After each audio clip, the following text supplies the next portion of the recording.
মঙ্গলবারের স্পেশাল মেনুতে আজকে আমাদের আছে খিচুড়ি। তো খিচুড়ির মধ্যে আজকে নতুন একটা ইনগ্রিডিয়েন্ট কাঁঠালের বিচি দেওয়া হয়েছে। কাঁঠালের বীজ আমার ভীষণ ভালো লাগে খেতে, তোমরা কারা কারা পছন্দ করে বলো। আমি ভেবেছিলাম কাঁঠাল নিয়ে আসবো, কিন্তু কাঁঠাল মার্কেটে সেরকমভাবে আমি দেখলাম না ভালো কিছু কাঁঠাল, গিয়েছিলাম বাজারে। আর আছে আলু, গাজর, নারকেল, অনেক সময় বাদাম দিই, আজকে বাদাম দিইনি, আজকে নারকেল দিয়েছি, এই যে নারকেল দেখা যাচ্ছে। আর গোবিন্দভোগ চাল না, আর আতপ চালও না, আজকে চাল ঘরে ছিল না বলে ঘরের চাল দিয়েই করা হয়েছে।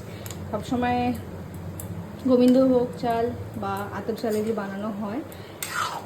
আজকে আর গরমের মধ্যে বাইরে বেরানো ইচ্ছে ছিল না, বাজারে গেছিলাম ঠিকই কিন্তু ভুলে গেছি সত্যি কথা বলতে।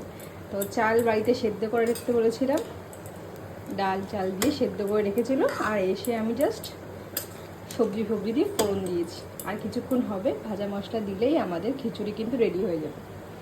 এই যে আমাদের খিচুড়ি, কালারটা কিন্তু খুব সুন্দর লাগছে আর গন্ধও খুব সুন্দর বেরিয়েছে। জানি না তোমাদেরকে কেমন লাগছে দেখতে। সো এটাই হলো আজকের আমাদের দুপুরের লাঞ্চ। আপনাদের কি আছে কমেন্টে কিন্তু জানাতে ভুলবেন না।